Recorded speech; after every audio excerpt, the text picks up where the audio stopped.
नमस्कार साथियों, कैसे हैं आप लोग। आशा करता हूँ अच्छा होंगे। आज के वीडियो में हम लोग क्लास 10th के ऑब्जेक्टिव को देखेंगे, मैथ के ऑब्जेक्टिव पे स्पेशल रूप से, क्योंकि बच्चों जो है सब्जेक्टिव को विशेष तरीके से सॉल्व कर पाते हैं, लेकिन ऑब्जेक्टिव केवल रट के जाने की वजह से वो पूर्ण रूप से ऑब्जेक्टिव सॉल्व नहीं कर पाते और ये समस्याएं अक्सर मैथ में उत्पन्न होती है। तो हम लोग मैथ के ऑब्जेक्टिव को एक एक करके सॉल्व करेंगे। जितना चैप्टर है प्रत्येक टॉपिक वाइज हम लोग ऑब्जेक्टिव को सॉल्व करेंगे। जैसे पहला टॉपिक है वास्तविक संख्या। पहला टॉपिक जो हम लोग का है वास्तविक संख्या। संपूर्ण मैथ में 14 से 15 टॉपिक हैं। पहला वास्तविक संख्या है, दूसरा बहुपद, तीसरा दो चरों वाले रैखिक समीकरण, द्विघात समीकरण, समांतर श्रेणी। इस तरह के एक एक करके हम लोग ऑब्जेक्टिव को सॉल्व करेंगे। जिस तरह आप लोगों को पता है कि बिहार बोर्ड में ऑब्जेक्टिव और सब्जेक्टिव दोनों 50-50% 50% ऑब्जेक्टिव है, 50% सब्जेक्टिव है। हम लोग सब्जेक्टिव को पूर्ण रूप से तैयारी कर पाते हैं, बट ऑब्जेक्टिव को छोड़ देते हैं, क्योंकि ये तो बिल्कुल बराबर ना है, इसको भी देखना पड़ेगा, है ना। तो आप लोगों को कहीं भी कोई तकलीफ ना हो, इसके लिए मैं प्रत्येक टॉपिक वाइज वीडियो को मैं बना दिया करूंगा। 14 से 15 वीडियो में ही पूर्ण मैथ का ऑब्जेक्टिव सॉल्व हो जाएगा। ऑब्जेक्टिव सॉल्व करने से पहले मैं प्रत्येक टॉपिक का आपको थ्योरी दूंगा। प्रत्येक टॉपिक थ्योरी दे दिया जाएगा आपको, अभी मैं तुरंत समझाऊंगा थ्योरी को। और उसके बाद ऑब्जेक्टिव एवरेज 20 ऑब्जेक्टिव लेना है, ज्यादा नहीं। टोटल 14 में लगभग 250 ऑब्जेक्टिव, 14 चैप्टर में पूरा मैथ में लगभग 250 ऑब्जेक्टिव, 250 ऑब्जेक्टिव रखेंगे। उसके बावजूद जो है हम लोग को टोटल ऑब्जेक्टिव इसी 20 से आना है। बिल्कुल तय है, क्वेश्चन एक भी बाहर नहीं जाएगी, ये मेरा अनुभव जहां तक कह रहा है। चलिए स्टार्ट करते हैं। ठीक, देखिए चलिए पहला टॉपिक है वास्तविक संख्या। देखते हैं हम लोग इसको।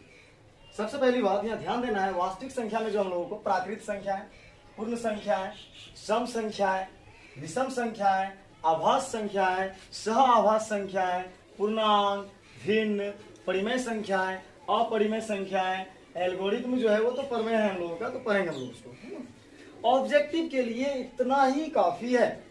इन सब का परिभाषा मेरे वीडियो में डाला हुआ है, आप लोग चैनल में जाके देख सकते हैं। पहले ही मैं इन सब का परिभाषा बिल्कुल परिभाषित पूर्ण तरह से व्याख्या करके मैं रखा हुआ है, इनको आप जाके देख सकते हैं। ठीक है, चलिए हम लोग स्टार्ट करते हैं। प्राकृत संख्या क्या है आप परिभाषा में जाके देखिएगा, वीडियो में जाके देख लीजिएगा आप कि गिनती की संख्याओं, किनकी संख्याओं को, गिनती की संख्याओं को क्या कहते हैं हम लोग, प्राकृत संख्या कहते हैं। इसका अंग्रेजी नेचुरल नंबर होता है। क्या होता है, नेचुरल नंबर। प्राकृत का अंग्रेजी नेचुरल, संख्या का नंबर्स। अब नेचुरल नंबर्स जो है इसका शुरुआती वर्ड क्या है, यन है। क्या है, यन। इसलिए प्राकृत संख्या को हम लोग सूचित करेंगे यन से। किससे, यन से, है ना। एक ऑब्जेक्टिव यहाँ पूछ सकता है प्राकृत संख्या को सूचित किया जाता है, आपको ऑप्शन में देगा, ए नंबर में दे दिया एन, बी में दे दिया डब्ल्यू, सी में दे दिया कुछ और, डी में कुछ और। आपका किससे होगा, एन से होगा। ठीक है। अब गिनती में जो बोला गया आपको, गिनती में 1 2 3 4 5 अनंत तक जा सकता है। प्राकृत संख्याओं की संख्या क्या होती है, अनंत होती है, इसकी कोई सीमा नहीं है। ठीक है, समझ में आ गया आपको प्राकृत संख्या। ऑब्जेक्टिव के लिए ये सारा षड्यंत्र रचा गया है ताकि एक भी ऑब्जेक्टिव, इस बार मिशन 100% है ऑब्जेक्टिव, है ना। चलिए देखते हैं हम लोग आगे क्या है, पूर्ण संख्याएं। क्या है आगे, पूर्ण संख्याएं।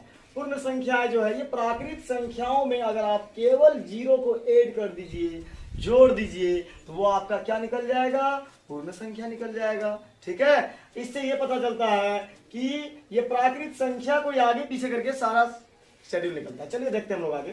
पूर्ण संख्याएं जो है, पूर्ण का अंग्रेजी क्या होता है, होल, है ना, पूरा। तो आप देखिए होल का इंग्लिश का पहला वर्ड क्या है, डब्ल्यू। इसलिए पूर्ण संख्याओं को डब्ल्यू से सूचित किया जाता है। किससे, डब्ल्यू से। पूछा जा सकता है पूर्ण संख्याओं को सूचित किया जाता है, किससे सूचित किया जाता है, डब्ल्यू से सूचित किया जाता है। ठीक है, चलिए आगे बढ़े हम लोग। सम संख्या। सम संख्या क्या है कि वैसी प्राकृत संख्या है जो किससे, 2 से भाग खाए। किससे भाग खाए, 2 से विभाज्य हो, वो क्या है, सम संख्या। जो भी यानी प्राकृत संख्या 2 से भाग खा जाए आपका, वो क्या है, सम संख्या है ना। और आपका सबसे छोटी सम संख्या क्या है, केवल 2 ही है, सबसे छोटा सम संख्या यही है। चलिए आगे जानते हैं जो है ना, सम संख्या का व्यापक रूप। पता है आपको क्या होता है व्यापक रूप, 2m होता है। क्या होता है, 2m होता है, जहां प्राकृत संख्या। क्या है? प्राकृत संख्या है ना। अब देखिए 2m होता है, m प्राकृत संख्या। बाय द वे आप अगर बोलेगा सर ये 3 लीजिए, तो आप m के जगह m आपका प्राकृत संख्या माने, प्राकृत संख्या 3 है, चलिए आप 3 लीजिए, तो चलो 3 लेते हैं हम लोग। ले लिए 2 इंटू m क्या 3, 2 3 जा 6। क्या है? ये है सम संख्या। क्लियर है यहाँ तक? आगे क्या है? विषम संख्या, ओड नंबर्स, है ना। अब देखिए अगर सम संख्या विषम संख्या एक दूसरे के क्या पूरक कर सकते हैं, अब इसको उल्टा है वो। ये अगर 2 से विभाज्य है तो ये 2 से विभाज्य नहीं होगा, है ना। ये जो सम संख्या 2 से विभाज्य है तो विषम संख्या 2 से विभाज्य नहीं होगा। यानी कि वैसी प्राकृत संख्या है जो 2 से विभाज्य न हो, ये क्या होता है? विषम संख्याएं होती है ना। देखिए 1 3 5 7 9 11 13 15 17 19 21 23 ये सब के सब क्या है? विषम संख्या, जो 2 से विभाज्य नहीं होती है। कुछ ना कुछ शेषफल बच ही जाता है इसमें, है ना। इसलिए ये क्या है? विषम संख्या। आपको पता है विषम संख्या व्यापक रूप क्या होता है? आपको मैं बता दूं कि विषम संख्या का व्यापक रूप 2m-1 होता है। क्या होता है? 2m-1। ये आपको याद रखने की जरूरत है, कई बार पूछा गया इसको, है ना। पूछे या ना पूछे, हम लोगों को प्रिपरेशन करना है, मजबूत होना है। एग्जाम के लिए नहीं, नॉलेज के लिए पढ़ना है, बस इतना ही याद रखना है आपको। एग्जाम के लिए नहीं पढ़ना है, नॉलेज के लिए पढ़ना है। चलिए अब एक रखते हैं, ये m क्या है? सेम m क्या आपका प्राकृत संख्या। कोशिश करते हैं, चलिए तो देखते हैं। सबसे पहली बात आप रखिए कि सर ये 5 रखते हैं अभी ना m के जगह, चलो 5 रख के देखते हैं। 2 इंटू 5 माइनस 1, बोर्ड मास के अनुसार पहले गुना करना है। 2 5 जा 10 माइनस 1 इज इक्वल टू 9। क्या हो गया? विषम संख्या है। क्लियर है यहाँ तक? आगे बढ़ें, आगे बढ़ते हैं। अब क्या अभाज्य संख्या है? अभाज्य संख्या निकालने के लिए आपको ये बात याद रखना है कि 1 से बड़ी, किससे?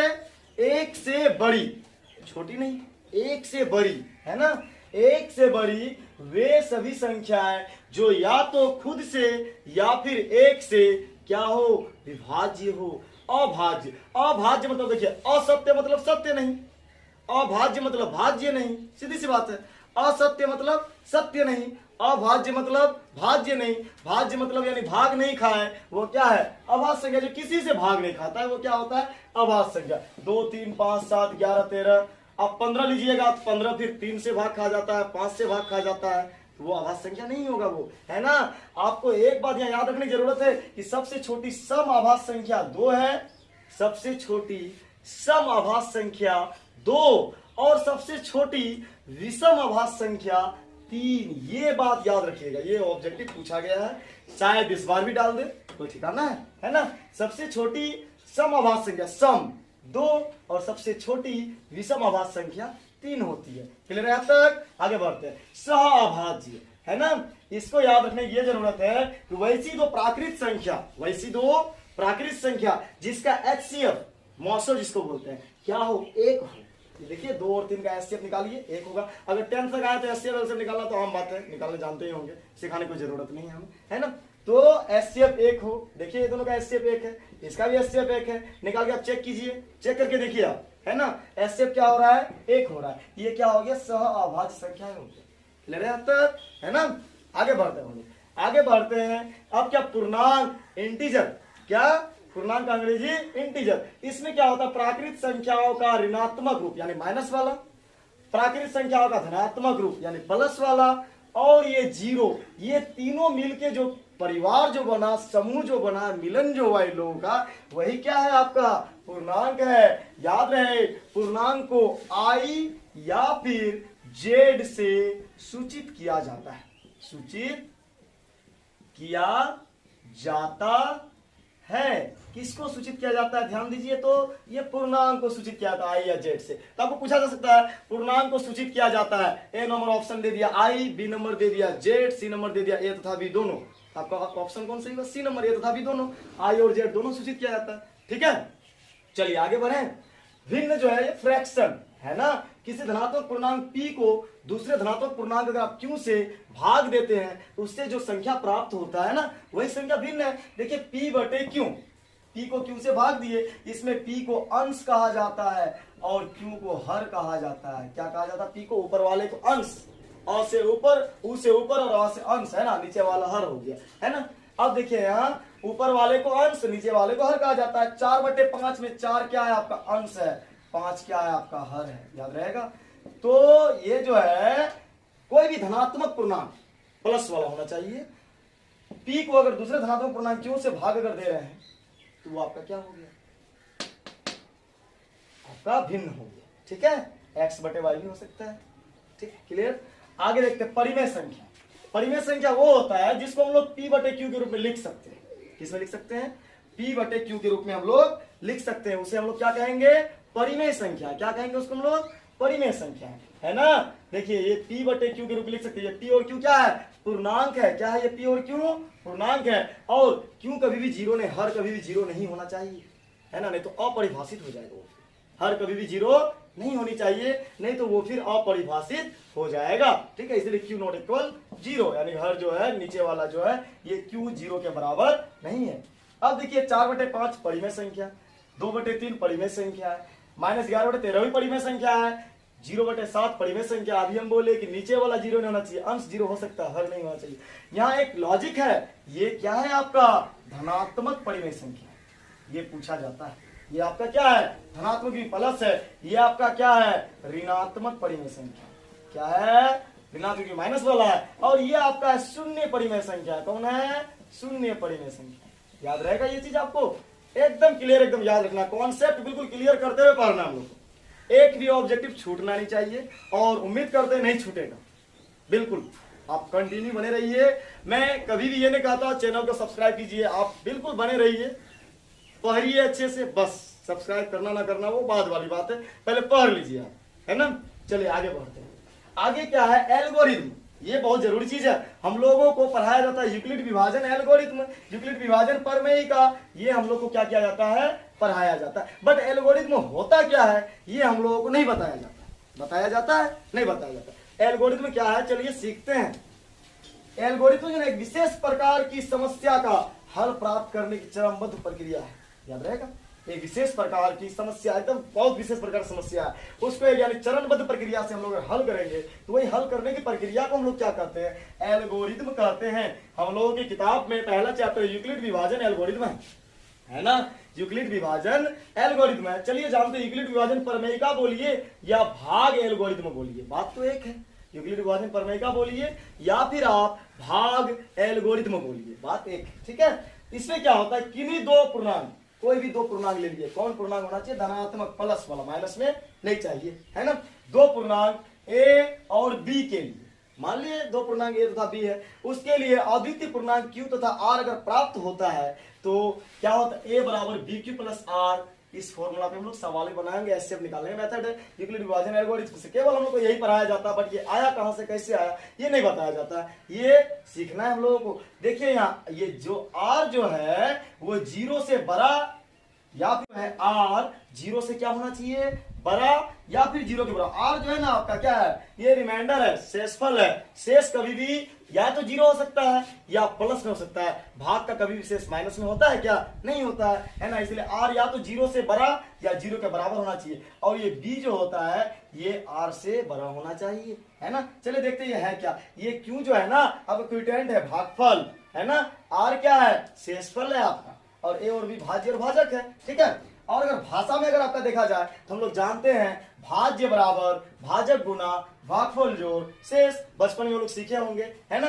चलिए देखिए भाज्य हो गया ए बराबर भाजक गुना भागफल जोड़ शेषफल, है ना, ये आपका हो गया। जैसे 36 बराबर 5 7 35 प्लस 1 36, यहां में आप देखिए ए क्या हो गया 36, है ना, और ये बी क्या हो गया 5, है ना। दो पूर्णांक धनात्मक पूर्णांक आ गया। ये क्यू क्या हो गया 7 और एक क्या हो गया शेषफल। क्लियर है आप तक। चलिए ऑब्जेक्टिव पढ़ते देखिए कितना मजा आता है पढ़ने में। बस एक बात याद रखिए कि पढ़ाई अगर पहाड़ है तो हम लोग भी क्या है, मांझी हैं। जब तक तोड़ेंगे नहीं तब तक छोड़ेंगे नहीं। चलिए पढ़ते हैं ऑब्जेक्टिव, फिर देखते हैं कितना आनंद आता है हम लोगों को। बस कंटिन्यू आप बने रहिए, एक भी चीज हार्ड नहीं है दुनिया में, कुछ भी असंभव नहीं है। बोलता ना विश्वास है तो संभव है, खुद पे यकीन कीजिए, बिल्कुल सब कुछ संभव है ना। इंसान ही किताब को बनाता है, इंसान ही किताब को पढ़ता है, बस सोच का फर्क है। चलिए स्टार्ट करते हैं।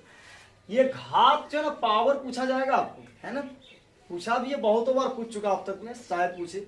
मैं ये नहीं कहता यही आएगा, लेकिन इसी के तरह ही आएगा, ये श्योर है ये बात। मैं ये कभी नहीं कहता हूं कि यही आएगा, लेकिन इसी के तरह ही आना है। 14 से 40 की जगह 12 से 20 कर सकता है, 13 से 50 कर सकता है। घात मतलब पावर, इसको निकालने के लिए आप क्या कीजिएगा, सबसे पहली बात यहाँ जो है ये दो का अधिकतम घात बोला है ना, चलिए इसका गुणनखंड निकाल लेंगे। क्या निकाल लेंगे, इसका गुणनखंड निकालेंगे। घात जब भी पूछे गुणनखंड तो निकाल लीजिएगा। गुणनखंड निकालने आता है ना आप लोगों को, आना चाहिए। 2 से 2 7 14 है ना, 720, 360, 180, 90, 45। अब इससे नीचे 2 का संभव है, ये तो 5 और 3 में आ जाएगा, बस 2 यहीं से स्टॉप। 1 2 3 4 5, यानी 2 पर पावर 5 गुना और भी कुछ हो सकता है। तो 2 का अधिकतम घात कितना आया, देखिए तो कितना आया 2 का अधिकतम घात 5। तो ऑप्शन नंबर सी क्या है आपका, सही है। क्या आपका ऑप्शन नंबर सी सही है। आपको कोई भी डाटा दे, कोई भी 14 40 दे, 1000 दे, 5000 दे, 10000 दे, 1200 दे, 1500 दे, आप ऐसे ही उसका निकाल लीजिएगा। 2 का बोलेगा तो 2 देखिएगा, 5 का बोलेगा 5 देखिएगा, 3 का बोलेगा 3 देखिएगा। देखिए वो कितना बार आ रहा है, जितना बार आ रहा है गिनती कीजिए, 1 2 3 4 5, अधिकतम घात 5। ले रहे हैं आप तक, चलिए आगे बढ़ते हैं। निम्न में कौन आभाज्य संख्या है। अभी हम आपको जस्ट कुछ देर पहले हम बताए थे कि एक से बड़ी, यहाँ सभी तो एक से बड़ी है भाई, दिक्कत नहीं है, समस्या है हम लोग सामने। एक से बड़ी बोले तो आप देख तो सब है। चलिए आगे बढ़ते। एक से बड़ी वे सभी प्राकृतिक संख्या है जो खुद से या एक के अलावे और किसी से भाग ना खाए। देखिए 8 यहाँ जो है ना, खुद से 8 से भी भाग खाएगा, 4 से भी खा जाता है, 2 से भी खा जाता है, ये तो सबसे भाग खाने वाला है। नहीं किया ये 9 भी सबसे भाग खा रहा है, लेकिन 11 जो है केवल 11, लेकिन 11 देखिए वो खुद से, 11 या तो एक से या केवल वो खुद से ही भाग खाता, अदरवाइज वो किसी से भाग नहीं लगता है। इसलिए 11 क्या है आपका अभाज्य संख्या है। 15 भी 5 से और 3 से भाग लग रहा है, वो विभाज्य है, इसलिए ये अभाज्य संख्या नहीं है, ये 11 अभाज्य संख्या है। आगे क्या, निम्न में कौन परिमेय संख्या है। निम्न में कौन परिमेय संख्या। देखिए याद रखिएगा, ऑब्जेक्टिव के लिए परिमेय और अपरिमेय जिस संदर्भ में पूछा जाता है, आप इस बात को माइंड में रखिएगा कि रूट से जो बाहर निकल जाए वो परिमेय हो जाएगा, जो रूट के भीतर ही रह जाए, लाख कोशिश करने के बाद वो रूट से बाहर ना निकल पाए, वो अपरिमेय होगा। याद रखिएगा। चलिए यहाँ देखते हैं, यहाँ में जो है ए नंबर ऑप्शन में 49 49/64 अंडर रूट है ना। 49 को आप 7 का स्क्वायर कर सकते हैं, 64 को आप 8 का स्क्वायर कर सकते हैं। बोलिए कर सकते हैं, कर सकते हैं ना। 7 का स्क्वायर बराबर 7 गुना 7, 7 7 49। तो 49 को आप क्या लिख सकते हैं, 7 का स्क्वायर। 64 को 8 का स्क्वायर। स्क्वायर और रूट क्या होता है, खत्म हो जाता है ना, बराबर 7/8। ये तो रूट से बाहर निकल गया ना, इसलिए ये क्या हो गया परिमेय। रूट से जो बाहर निकल जाए वो परिमेय होता है। याद रहेगा आपको, रूट से जो बाहर निकल जाए वो क्या होता है, परिमेय होता है ना। 81 रूट से बाहर निकलेगा, लेकिन 91 नहीं निकलेगा। 31 और 50 ये तो निकल ही नहीं पाएगा। 49 निकल जाएगा, बट ये 101 नहीं निकल पाएगा, है ना। समझ में आ रहा है आप लोगों को। अब यहाँ बोला गया है निम्न में कौन अपरिमेय संख्या है। अपरिमेय वही होता है जो रूट के भीतर रह जाता है। यहाँ देखिए 36 और 64, 36 को आप 6 का स्क्वायर, 64 को आप 8 का स्क्वायर कर सकते हैं, है ना। स्क्वायर और रूट क्या होगा, कट, रूट से बाहर निकल गया, है ना। 6 और 8, 6/8 हो गया, ये परिमेय हो गया। अपरिमेय कौन होता है, जो रूट के भीतर ही रह जाए, वो क्या होता है, अपरिमेय होता है। देखिए यहाँ 81, ये 81 को आप 9 का स्क्वायर कर सकते हैं, और ये 1 को 1 का स्क्वायर कर सकते हैं आप। ये दोनों स्क्वायर और रूट क्या हो गया, कट गया आपका। तो ये 1/81 भी रूट से आपका क्या होता है, बाहर निकल जाता है। ये क्या हो गया, परिमेय हो गया। लेकिन यहाँ देखिए 3 को आप रूट से बाहर नहीं निकाल सकते हैं, 5 को आप रूट से बाहर नहीं निकाल सकते। कैसे निकालिएगा, उसका स्क्वायरिंग नहीं हो पाता। अब यहाँ देखिए 9 और ये नीचे 49 को आप 7 का स्क्वायर कर सकते हैं, ये तो बाहर निकल जाएगा, है ना। तो यहाँ क्या हम लोग देख पा रहे हैं कि ये तीनों रूट से बाहर निकल जाता है, लेकिन यही केवल रूट से बाहर नहीं निकल पाता है। इसलिए सवाल नंबर 4 का ऑप्शन नंबर सी क्या है, सही है। चलिए आगे बढ़े, समझ में आ रहा है आप लोगों को। अगला क्या, पाई है एक, ये क्वेश्चन पूछा गया, 9th में पूछा जाता है, 10th में पूछा जाता है। पाई क्या है, पाई जो है ना अपरिमेय संख्या है। क्या है पाई, अपरिमेय संख्या। ये बात आप ध्यान में रखिएगा। पाई क्या है आपका, अपरिमेय संख्या। कौन संख्या पाई, अपरिमेय। ये जो आपका दिया हुआ है ये क्या है, परिमेय ना अपरिमेय। याद रखिएगा, ध्यान दीजिए यहाँ में आप कि ये जो है ना लगातार क्या, इसका आवर्त सेम है 12, 112 है ना, 1112, ये कितना 11,112, धीरे धीरे आवर्त क्या हो रहा है इसका, बढ़ते जा रहा है। यानी आवर्त एक नहीं है, अनावर्त है, अनावर्ती है। अनावर्ती रहने से क्या होता है, अपरिमेय होता है। ठीक है, आवर्त अगर सेम रहता है इसका तो परिमेय होता है। ये क्या अनावर्ती है इसलिए अपरिमेय है, याद रहेगा आपका। आगे क्या बोल रहा है, यदि भिन्न a बटे b में b मतलब नीचे वाला क्या है, ये आपका हर है। 2 पर n और 5 पर m के पावर के अगर यानी ग्रुप में लिखा हो तब संख्या क्या कहलाता है ना, क्या है संख्या। अब देखिए अगर ना 2 पर पावर n और 5 पर पावर m के गुणनफल के रूप के अगर बराबर में हो तो वो मालूम है आपको क्या कहलाता है, वो शांत दशमलव प्रसार कहलाता है। क्या कहलाता है वो, शांत। क्या कहलाता है, शांत। अगर नीचे वाला हर का आप गुणनखंड निकाले, उस गुणनखंड में केवल 2 और 5 ही आए, अदरवाइज कुछ नहीं आए, वो क्या है, शांत है। अगर 2 और 5 के अलावा कुछ भी आ जाए वो क्या होगा, अशांत हो जाएगा। ठीक है, आगे बोल रहा है संख्याओं 25 और 50 के एचसीएफ और एलसीएम का गुणनफल क्या होगा। संख्याओं 25 और 50 के एचसीएफ और एलसीएम का गुणनफल बोला जा रहा है आपको। याद रखिए एक फॉर्मूला होता है, एचसीएफ गुना एलसीएम बराबर दोनों संख्याओं का गुणनफल। क्या होता है, गुणनफल। एचसीएफ और एलसीएम का गुणनफल दोनों संख्याओं के गुणनफल के क्या होता है, बराबर होता है। क्या होता है, बराबर होता है ना। यहाँ संख्या तो 25 और 50 दिया हुआ है, तो 25 और 50 दोनों संख्या गुणनफल निकाल दीजिए, बराबर जो निकलेगा वो आपका क्या हो जाएगा, एचसीएफ गुना एलसीएम हो जाएगा। सीधी सी बात है। देखिए 25 पांचे 125, 0 एक ठो बैठा दिए, कितना निकला आपका 1250। ऑप्शन नंबर बी आपका क्या है, सही है ना। आगे क्या बोल रहा है देखिए तो ध्यान दीजिए, तो क्या है सवाल, पढ़िए सब। बोला है किसी धनात्मक पूर्णांक ए तथा बी के लिए, कौन पूर्णांक, धनात्मक पूर्णांक ए तथा बी के लिए ए बी का मौसो और लौसो किसके बराबर होगा। ए और बी क्या दोनों पूर्णांक है, ए और बी दो पूर्णांक है, उसका मौसो लौसो दोनों संख्याओं क्या होता है, गुणनफल होता है। तो दोनों संख्याओं का गुणनफल क्या होता है, एचसीएफ गुना एलसीएम में जस्ट आपको बताया गया। यहाँ संख्या आपका क्या, ए और बी दिया हुआ आपका संख्या, तो ए बी का मौसो और लौसो, मौसो गुना लौसो बराबर ए गुना बी होगा, दोनों संख्या गुणनफल। श्योर है ये बात। आगे क्या बोला, यूक्लिड विभाजन एल्गोरिथ्म, यूक्लिड विभाजन एल्गोरिथ्म। सवाल पढ़िए क्या बोला गया आपको कि यूक्लिड विभाजन एल्गोरिथ्म दो धनात्मक पूर्णांक में निम्न में से किसे परिकलित करने का एक तकनीक है। याद रखिए ये मौसो एचसीएफ निकालने का क्या है, एक आपका तकनीक है। क्या निकाला जाता है इससे, आपका एचसीएफ मौसो निकाला जाता है यूक्लिड विभाजन एल्गोरिथ्म से। ए बराबर बी क्यू प्लस आर आप लोग यूज किए होंगे, ये केवल आप इससे मौसो निकाले होंगे। क्या निकाले होंगे आप, मौसो निकाले। यूक्लिड विभाजन एल्गोरिथ्म जो है ये मौसो निकालने का क्या है, एक तकनीक है ना। दो क्रमिक सम संख्याओं का, क्रमिक मतलब लगातार, क्रमिक मतलब क्या होता है, लगातार। दो क्रमिक सम संख्याओं का, लीजिए 2 और 4 लगातार सम संख्या है ना, 2 और 4 के बीच में और कोई सम संख्या है नहीं है, 2 और 4 क्रमिक सम संख्या है, उसका क्या निकालने बोला, एचसीएफ। एचसीएफ निकालने के लिए आप 2 को 4 से भाग दे दीजिए, छोटा संख्या है ना, छोटा संख्या बड़ा संख्या भाग दीजिए। अब देखिए 2 दूनी 4, किससे डिवाइड करा हुआ, 2 से। आप 6 और 8 लीजिए, 6 और 8 लीजिए, देखिए 6 एकम 6 2, यानी कि इससे ये पता चलता है कि दो क्रमिक सम संख्याओं का एचसीएफ जो है ना हमेशा कितना होगा, आपका 2 ही होगा। कितना होगा आपका 2। दो क्रमिक सम संख्या का एचसीएफ बोले कितना होगा, 2। अब आगे बोला जा रहा है √7 है, कौन संख्या है, √7 एक संख्या है।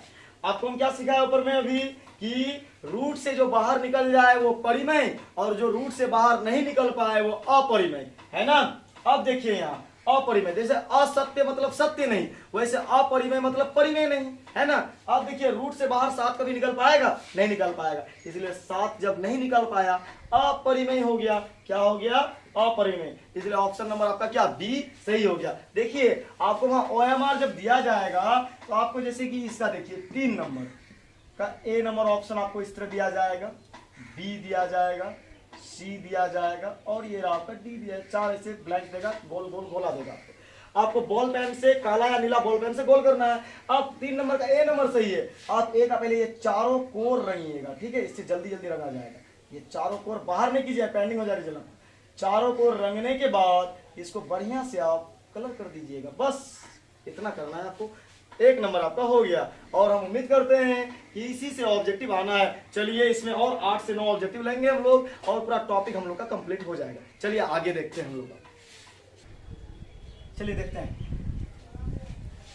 यहाँ कहा गया 2 या 2 से अधिक अभाज्य संख्या। अभी हम लोग जस्ट क्या देखे थे, 2 या 2 से अधिक भाज्य सम संख्या हम लोग देखे थे ना। या 2 या 2 से अधिक अभाज्य संख्या का मौसम क्या होगा। अभाज्य संख्या चलिए लेके देखते हैं हम लोग, है ना। जैसे 2 और 3 दोनों की अभाज्य संख्या है ना, दोनों का एचसीएफ देखिए।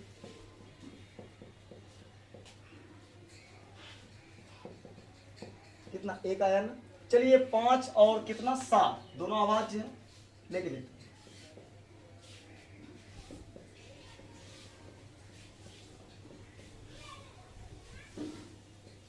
कितना आया, 1। कितना है, 1। याद रहना चाहिए कि 2 या 2 से अधिक अभाज्य संख्याओं का मौसम जो है ना उसका 1 होता है और सम संख्याओं का कितना होता है, 2 होता है। याद रहेगा ये चीज। चलिए आगे बढ़ते हैं। 11/25 का दशमलव प्रसार है ना। यहाँ शांत और अशांत अभी जस्ट बताया कि हर जो है अगर 2 पर पावर n और 5 पर पावर m के गुणनफल के रूप में रहे तो वो क्या होता है, शांत होता है। क्या होता है वो, शांत। यानी कि अब चेक करना है शांत या अशांत है कि नहीं। चलिए चेक करते हैं हम लोग। सबसे पहले 11/25 है, इसमें हर क्या है, 25। अब 25 का क्या निकालिए, गुणनखंड निकालिए। क्या निकलेगा, 5 गुना 5 यानी 5 पर पावर 2। 5 पर पावर 2 इसको हम लोग क्या लिख सकते हैं, 2 पर पावर 0 लिख सकते हैं इसके साथ में। 2 पर पावर n गुना 5 पर पावर m आया। देखिए किसी भी संख्या पर पावर 0 बराबर क्या होता है, 1 नहीं होता है। किसी संख्या पावर 0 बराबर 1। इतना है कम, इतना ही होगा या नहीं होगा, है ना। इसका मतलब जब ये इस रूप में आ गया, रूप में आ गया है ना, तो मतलब ये क्या है, शांत है। क्या है ये, शांत है ना। आगे देखते हैं हम लोग। परिमेय और अपरिमेय संख्या का गुणनफल। परिमेय और अपरिमेय है ना। परिमेय मान लीजिए 2 है, अपरिमेय √3 है। दोनों का गुणनफल 2√3, मतलब हमेशा क्या होगा, अपरिमेय ही होगा। क्या होगा, अपरिमेय। परिमेय और अपरिमेय संख्या गुणनफल हमेशा क्या होता है, अपरिमेय होता है। क्या होता है, हमेशा अपरिमेय होता है। क्या होता है, हमेशा अपरिमेय। किसका गुणनफल, परिमेय और अपरिमेय संख्या का। बोला √n एक प्राकृत संख्या है। अब प्राकृत संख्या अगर है 1 2 3 4 5, इसलिए पहले हम समझा दिए, है ना, काम आ रहा है अभी।